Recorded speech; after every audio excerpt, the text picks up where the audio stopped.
Olá, sejam bem-vindos para mais uma leitura do livro Os Sete Pilares da Saúde Alimentar, da Sulfideran. E hoje nós vamos ir para o capítulo 5, Os Sete Pilares. O pilar número 1, que é praticar o ritual da refeição, ele é um tanto extenso, vai até a página 108. Então, para fazer a leitura da página 89, que é a que a gente vai começar, até a 108, eu acho que vai ficar um pouco cansativo. Eu imagino que eu vou parar ali pela página 100 e aí a gente volta na próxima leitura no subpilar Facilite sua vida na cozinha. Vamos ver como vai ser o andamento da leitura de hoje. Bom, vamos começar então. Pilar número 1, praticar o ritual da refeição. Gosto de dizer que a saúde começa na cozinha de casa. Preparar e comer comida fresca é provavelmente a melhor forma de se cuidar e cuidar dos outros. A ciência mostra que cozinhar incentiva a escolher melhor o que você e sua família comem, além de ajudar a aumentar o consumo de alimentos frescos e caseiros. E ainda funciona como uma terapia que relaxa e estimula a criatividade. Claro que tem a parte de lavar a louça e limpar a cozinha, né? Essa parte acho que é a mais chata, todo mundo concorda que não é legal.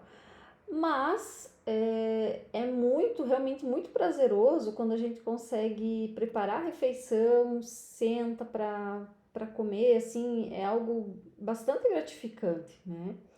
Talvez uma dica que possa ajudar é lavar a louça ali, dar pelo menos uma organizada na cozinha, logo após a refeição, para não deixar para o outro dia de manhã, para não ficar aquela louça acumulada para outro dia de manhã. Eu acho que ajuda um pouco.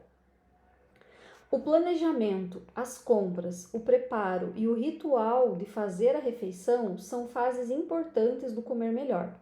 Sentar-se à mesa para comer não tem apenas a função de abastecer o corpo, mas de nutrir as relações sociais e familiares, a curiosidade e o prazer. O Guia Alimentar para a População Brasileira do Ministério da Saúde chama atenção para a importância de entender que comer não é só abastecer o corpo. Ele traz uma visão mais ampla da nutrição e do alimento, saindo da visão reducionista do nutriente e reconhecendo a importância do lado social, afetivo, da memória e da cultura. O Guia Alimentar realmente é um material muito bacana, muito interessante.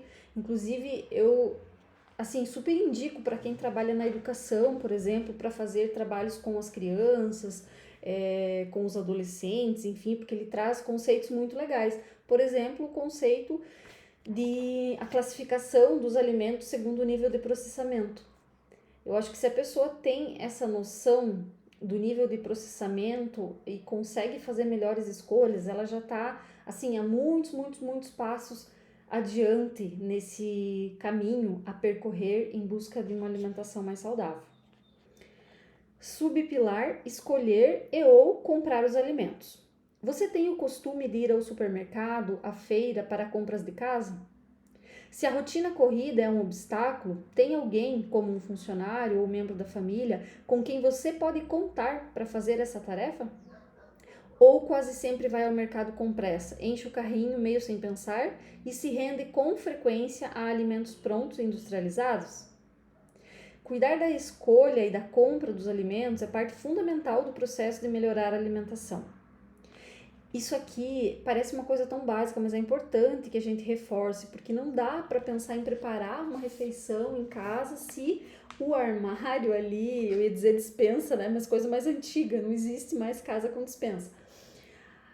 Não dá para preparar uma refeição equilibrada, completa, se a gente não tem os ingredientes à disposição, na geladeira, nos armários, nas gavetas.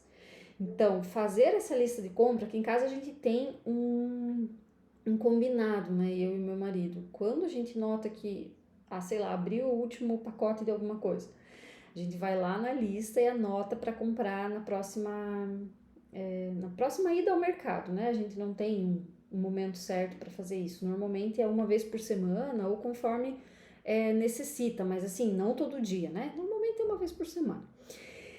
E isso funciona bem, assim, porque aí a lista ela vai estar sempre sendo abastecida com novos alimentos ali que vão faltando. Quando se tem crianças e adolescentes em casa, isso é algo bem importante de observar, porque muitos desses jovens até querem passar a comer melhor, mas são atrapalhados pelo contexto familiar quando os pais não cozinham nem cuidam de abastecer a geladeira e a despensa com legumes, frutas e comida fresca e caseira, que ela usou a palavra despensa, olha só, não tô tão perdida. O Guia Alimentar para a População Brasileira recomenda dar preferência sempre a alimentos in natura ou minimamente processados. Carnes, grãos, castanhas, cogumelos, leite, frutas secas, sucos sem adição de açúcar, farinhas de mandioca, de tapioca, de milho, de trigo. Além de preparações culinárias, alimentos processados, queijos, pães, conservas de legumes, compotas de frutas, peixes enlatados, carnes defumadas, em vez de ultraprocessados, embutidos, molhos, tempero pronto, biscoitos de pacote, misturas para bolos, sopa e sucos em pó, refrigerantes e produtos congelados e prontos para o consumo, como lasanha, pizzas e hambúrgueres.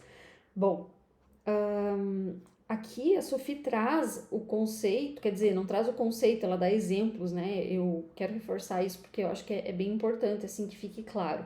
Alimentos in natura ou minimamente processados são aqueles que ou a gente consegue consumir da forma como eles são, se desenvolvem lá na natureza, digamos assim, na horta, ou eles passam por um pequeno processamento. Por exemplo, o arroz, que é descascado, o feijão, que também passa ali por um processo de tirar da bainha, de fazer um polimento, enfim. A carne, que deixa de ser animal e passa a ser carne. Então, são pequenos processamentos, mas que não alteram o valor nutricional. Quando a gente fala em alimentos processados, são aqueles que eles recebem a adição de sal, de açúcar ou a mistura com outros ingredientes, mas ainda são alimentos que, se a gente quisesse, a gente poderia fazer em casa.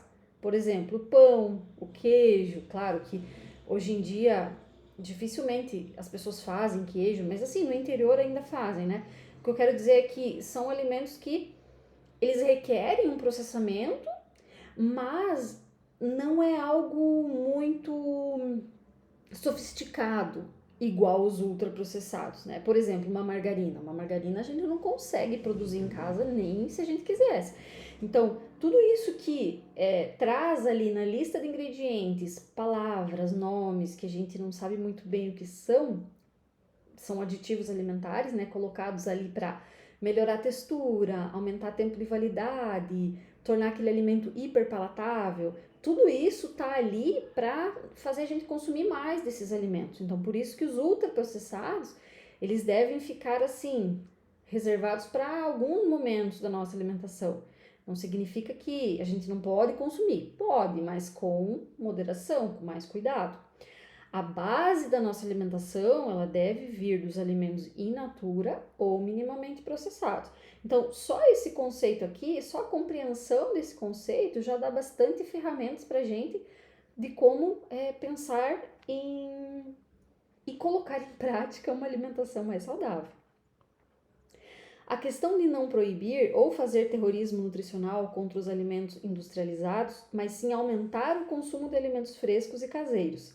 Assim, automaticamente, diminuir a ingestão dos outros. Uma coisa que eu gosto do posicionamento da Sophie, e também é algo que eu acredito, é de que a gente não deve demonizar esses alimentos ultraprocessados, porque eles são gostosos, né? Então, e eles têm um espaço, eles podem fazer parte de uma alimentação equilibrada. O que não é correto, o que não é saudável é que eles estejam ali presentes em todas as nossas refeições, né? E claro, para quem tem uma alimentação rica em alimentos ultraprocessados, o que é quase que certo, assim, pensar que essa pessoa está ingerindo uma quantidade alta de caloria, um valor energético alto, porque esses alimentos são muito concentrados. Então, automaticamente, quando a pessoa consegue fazer substituições, passa a consumir alimentos mais frescos e caseiros, ela também vai reduzir essa ingestão calórica, né? E isso, no longo prazo, pode levar à redução do peso. Lembrando que o processo de regulação de peso corporal é algo bastante complexo. Então, não dá para dizer assim que é certeza ou quantos quilos a pessoa vai perder em tanto tempo, como às vezes eu vejo, né, o pessoal calculando. Ah, se você reduzir o consumo calórico em X calorias por dia, ao final de uma semana você vai ter reduzido tanto de gordura, ao final de um mês mais tanto. Assim, não, as coisas não funcionam dessa forma, né? Até porque quando a gente faz uma restrição calórica, uma restrição alimentar, o nosso corpo desencadeia mecanismos de compensação, porque a gordura é um órgão, porque ela secreta substâncias, ela é um órgão ativo dentro do nosso corpo. Então, emagrecer seria consumir uma parte desse órgão, que é a gordura. Então, o nosso corpo não quer isso, né? Ele quer preservar a gordura, porque a gordura para ele é segurança e proteção. Então, por isso que a gente fala tanto, né, que dietas restritivas não são sustentáveis. Não são sustentáveis justamente porque o organismo, o nosso corpo vai desencadear ali vários mecanismos para fazer a gente ter mais fome, para nos fazer reduzir o gasto energético basal, enfim, né? É uma questão bem complexa.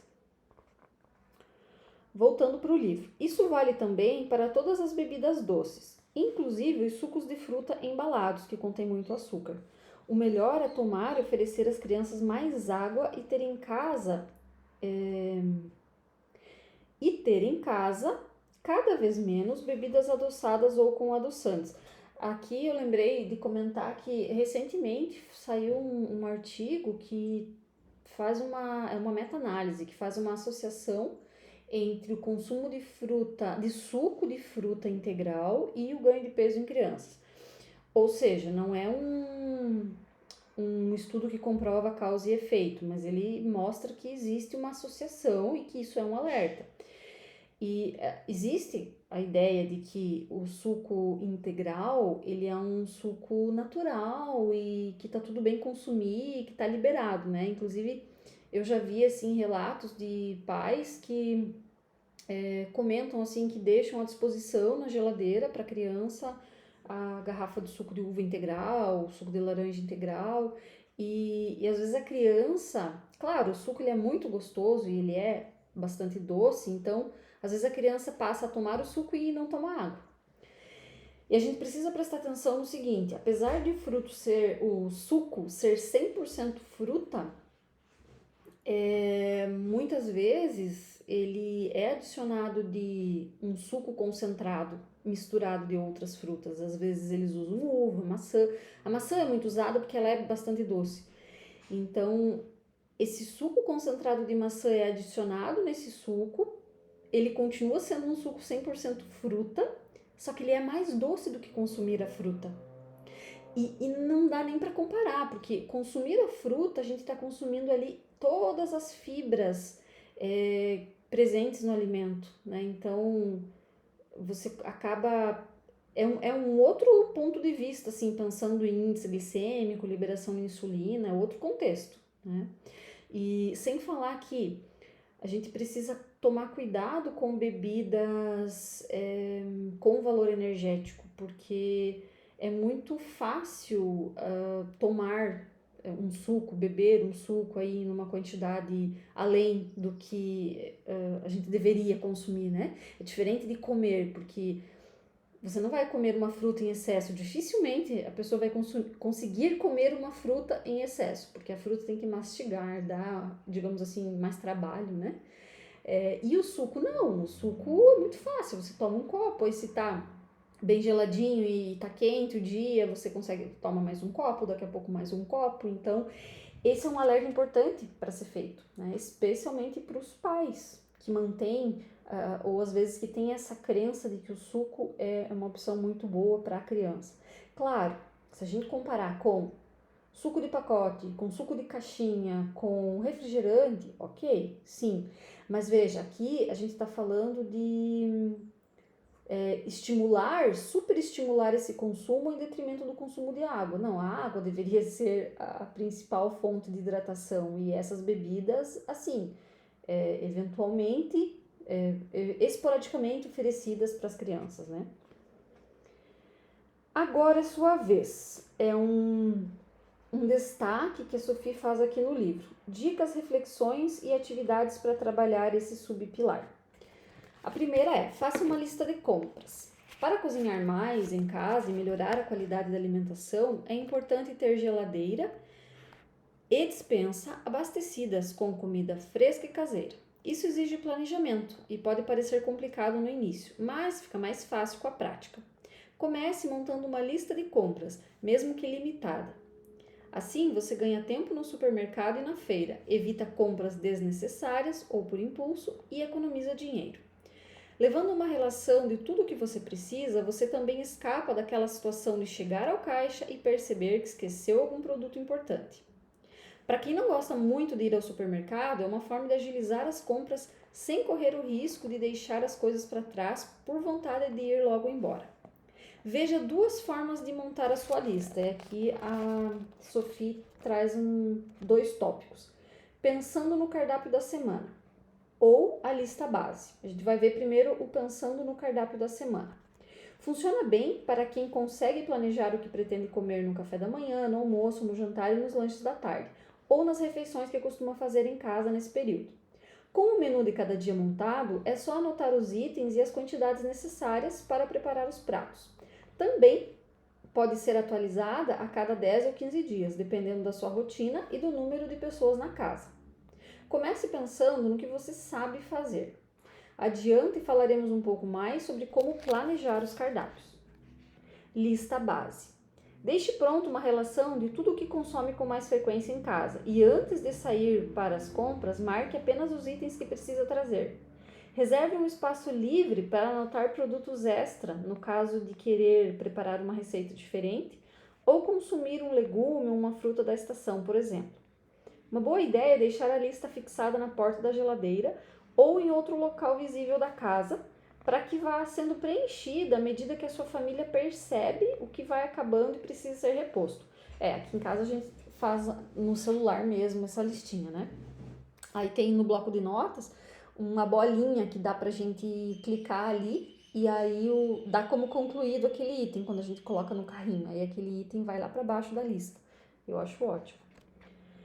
Qualquer que seja seu modo de organizar sua lista, veja seguir dois modelos que podem ajudá-lo na hora das compras. No modelo 1, apenas as categorias de alimentos são definidas e a cada ida ao mercado ou à feira, você preenche os itens necessários. No modelo 2, as categorias de alimentos vêm preenchidas com os itens mais comuns e você só tem que marcar o que precisa trazer. Aqui nas páginas seguintes, a Sophie traz um modelinho de lista, né? Então, o modelo 1 aqui, ele tem os espaços para você marcar o que você quer. E no modelo 2 já vem a listinha pré-pronta. Aproveite para avaliar se sua alimentação está variada ou monótona. Olhe para o modelo 2 e se pergunte quais itens você já experimentou e quais nunca provou.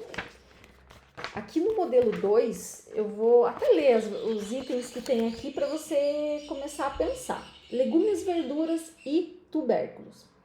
Abobrinha, abóbora, berinjela, brócolis, cenoura, chuchu, couve-flor, pepino, pimentão, quiabo, acelga, alface, agrião, rúcula, escarola, espinafre, batata, mandioquinha, mandioca, milho verde, repolho, vagem, rabanete, tomate.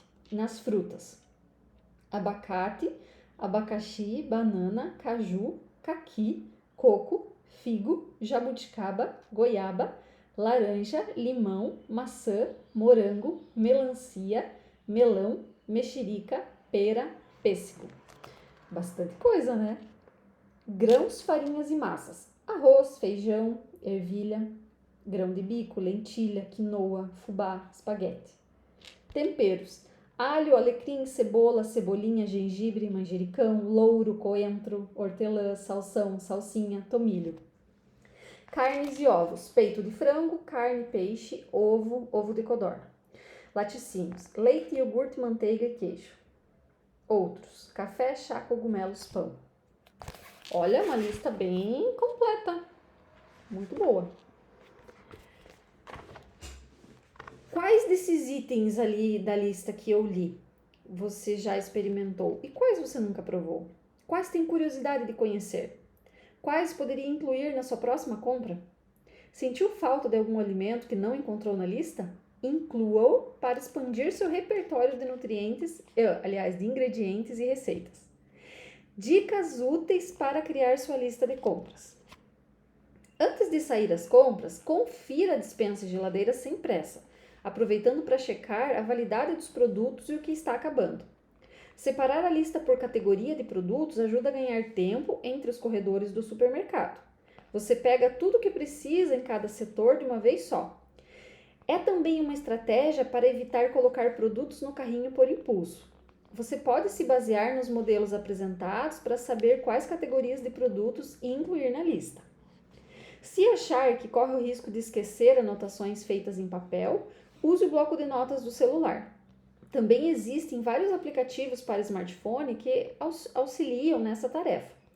Procure um que atenda às suas necessidades. Fica a dica. Mesmo quem mora sozinho e está acostumado a fazer compras avulsas, é comum passar no mercado no fim do dia e levar somente o jantar daquela noite. Deve tentar planejar antes o que quer comer e fazer uma lista do que vai precisar, priorizando alimentos frescos e reduzindo o consumo de delivery, pratos congelados e ultraprocessados, pizza, lasanha congelada, por exemplo. A gente precisa lembrar que quando a gente pede um delivery, mesmo que seja uma comida que parece uma comida caseira, os restaurantes, eles acabam utilizando alguns produtos até para facilitar o preparo de grandes quantidades ou porque, sei lá, eles acreditam que determinados temperos industrializados ali são necessários para fazer uma comida gostosa, enfim.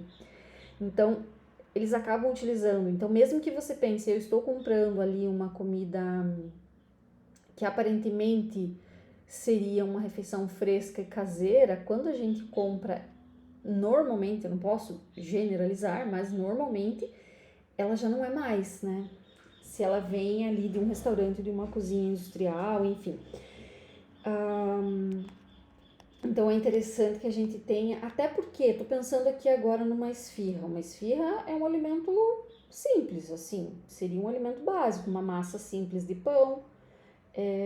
O recheio ali às vezes é vegetais ou às vezes é uma carne, mas normalmente a massa às vezes já é feita a partir de uma mistura pronta, então normalmente tem mais sódio do que se a gente fizesse em casa, mais gordura, conservantes, às vezes o recheio que está ali em cima, por mais que ele pareça ser fresco, muitas vezes ele vem pré-pronto, aí a indústria ali, o restaurante, enfim, só termina esse preparo, então é diferente, não dá para comparar, sabe? Compre em intervalos regulares. Analise o dia a dia da sua casa a fim de definir qual é a periodicidade ideal para fazer as compras. A tendência é comprarmos mais quando demoramos muito tempo entre uma ida e outra no supermercado. E não é só porque a cozinha está mesmo desabastecida. É que o impacto de ver a geladeira e a despensa vazias pode nos levar a colocar no carrinho mais do que realmente precisamos. Isso é verdade. O resultado? Desperdício de dinheiro e de comida, já que muita coisa acaba estragando. Para a maioria das pessoas, a frequência ideal é a cada 15 dias para produtos secos, que duram mais tempo, e uma semana para os frescos, que são perecíveis. Veja como funciona para você. Enlatados, ok, mas saiba escolher. Isso é um novo subtítulo. Muita gente me pergunta sobre alimentos prontos em lata, se recomendo ou não. Eles podem ser verdadeiros salva-vidas na cozinha. Não vejo nenhum problema em consumir. Por exemplo, milho verde, grão de bico e feijão pré-cozidos, se forem conservados somente em água e sal. Tomate pelado, atum, sardinha em água ou óleo também quebram um galhão na hora de cozinhar.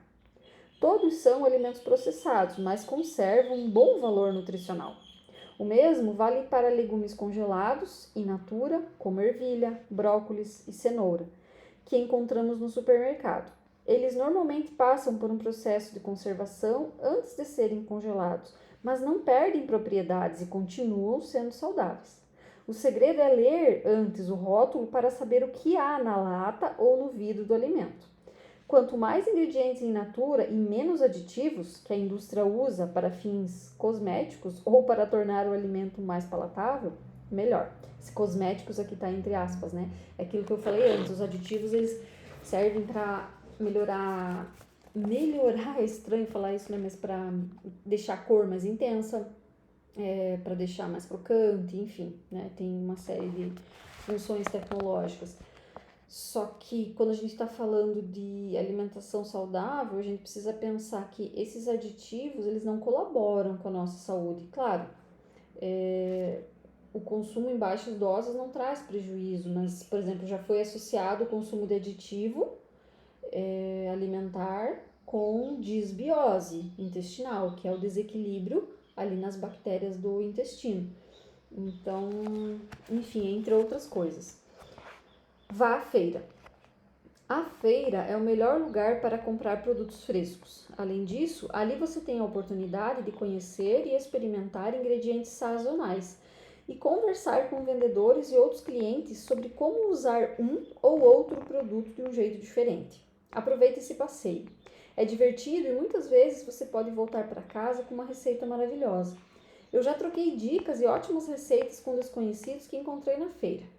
Também é possível achar produtos frescos com qualidade e variedade no supermercado, em sacolões e hortifrutis, é claro.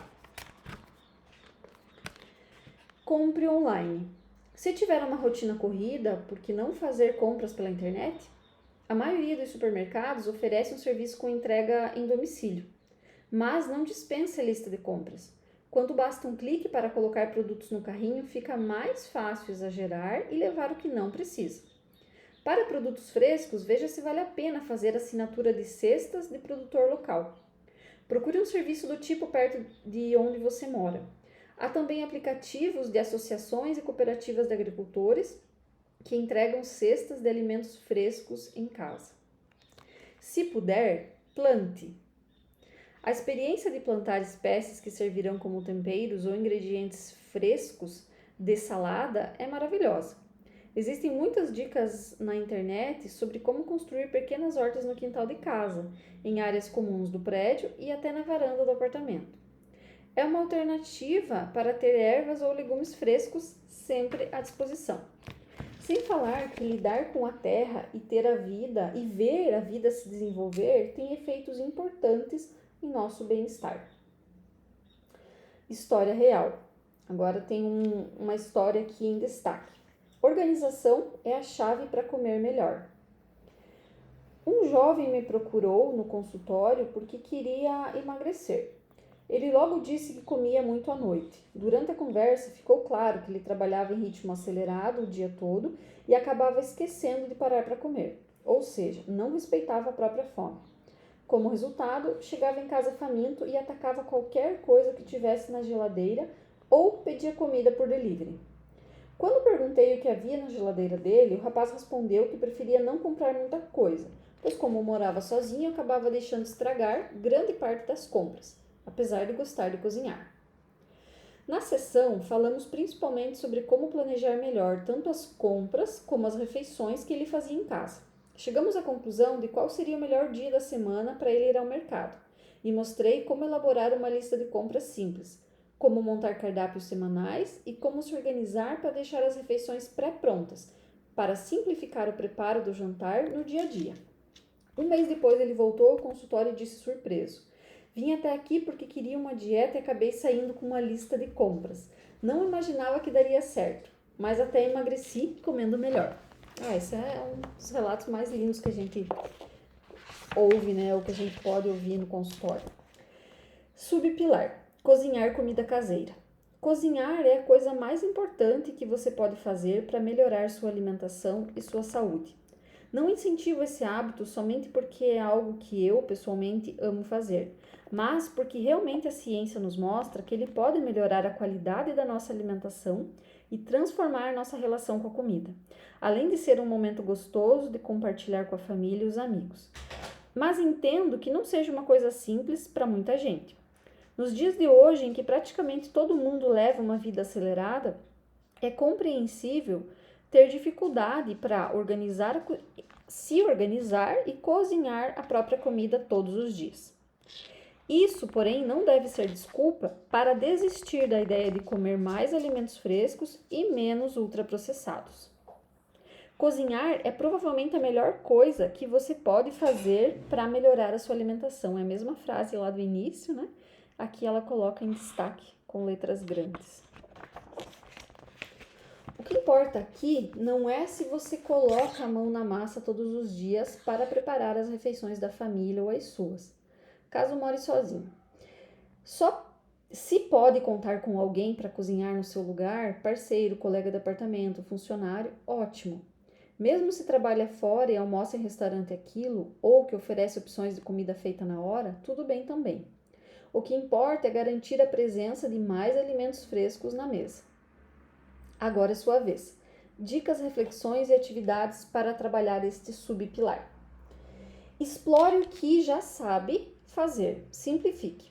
Monte uma lista de pratos, salada, acompanhamento, prato principal e sobremesa, que já sabe preparar, mesmo que pareçam simples demais. Muita gente se surpreende nesse momento ao descobrir que é capaz de cozinhar mais coisas do que imaginava.